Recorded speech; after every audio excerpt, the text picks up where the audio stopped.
شباب يلعبوا خارج أرضهم، والاتحاد الدولي حاطط نقرهم وكل شيء ضدهم، وبالتالي يلعبون، وبالتالي يمارسون حرية كرة القدم، يمارسون لعبة السلام. ولكن المنتخب العراقي الذي فرحنا به في بطولة كأس آسيا سنشعل من نيران المدن شموعا لكم. هنا ستشاهدون النجوم، هناك أيضا ستشاهدون النجوم من وطن توقظه الطائرات، من شموس تعانقه دجلة والفرات. سنفرح هذه المرة، سنبتسم رغم التأخر، فإن إحساسي يقول بأن التعادل قادم. أحمد خليل يبدو بأنها ترك وضيق ملعب. نعم أحمد خليل، كرة في منطقة الجزاء، محاولة تسديد، جول جول جول.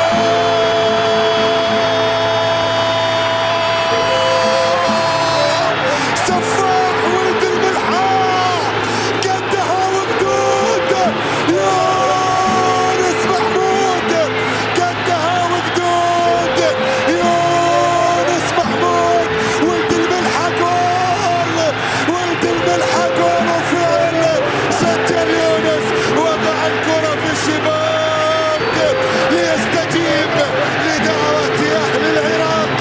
شعبكم منتظر فرحة، عراق تعذب هواية، رفعتوا راسنا بفيجة، رفعوا راسنا بهاية، يرفع راس العراقيين يونس محمود لهز الشباكيات.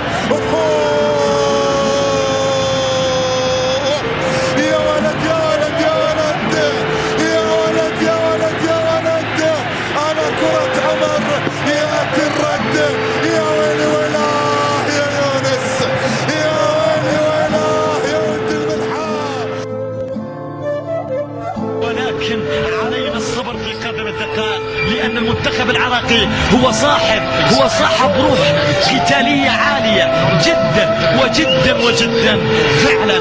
فإن لم أكن أشجع العراق في هذه المباراة فمن سأشجع؟ وإن كان حبي للعراق جريمة فاعتبروني أول مجرم. تصل المحاولة رغم الخسارة، لن أبكي أبدا، لأنهم أسود، لأنهم قهروا كل الظروف، لعبوا خارج أرضهم، لعبوا خارج بغداد. وأنا قلتها في الشوط المباراة الثاني، يا رجال بغداد عذرا ليس يسترني إن قلت فيكم قصيدا مطرف الشجني. ارمتوه خلاص. المنتخب العراقي تغلب على كل الظروف، قهر كل الظروف، وبالرغم من ذلك فإنه قدم المستحيل، قدم المأمول. إذا سيداتي آنساتي سادتي، عشاق المنتخب العراقي الجميل، عشاق المنتخب العراقي، عشاق الأسود الرافدين، إذا هكذا يطلق حكم اللقاء السيد رفشان برماتوف نهاية أحداث وفعاليات المباراة. وأنا أخط هذه الكلمات لتنهمر من عين الأدمع ولتسيل كالأنهار، فقد حان وقت البكاء الذي لا طالما تمنيته.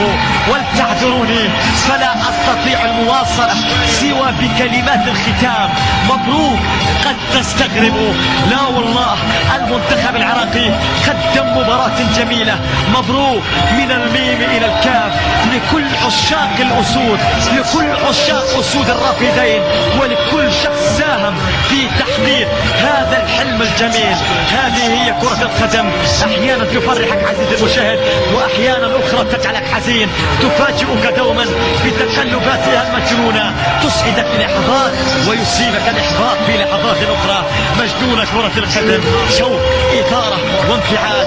أنا من أكثر المبسوطين لأداء المنتخب العراقي، لقمة المنتخب العراقي. والله كان المنتخب العراقي أفضل، كان المنتخب العراقي أجمل، كان المنتخب العراقي بقمة عطائه، ولكن المنتخب العراقي أضاع أكثر من فرصة محققة، أضاع أكثر من إنجاز محقق. شكرا على زمن البكاء ومواسم السهر الطويل، شكرا على الفرح الجميل، شكرا على هذه الخسارة لأنها خسارة بطعم الشرف. وإن كان حبي للعراق جريمة فاعتبروني أول مجرم.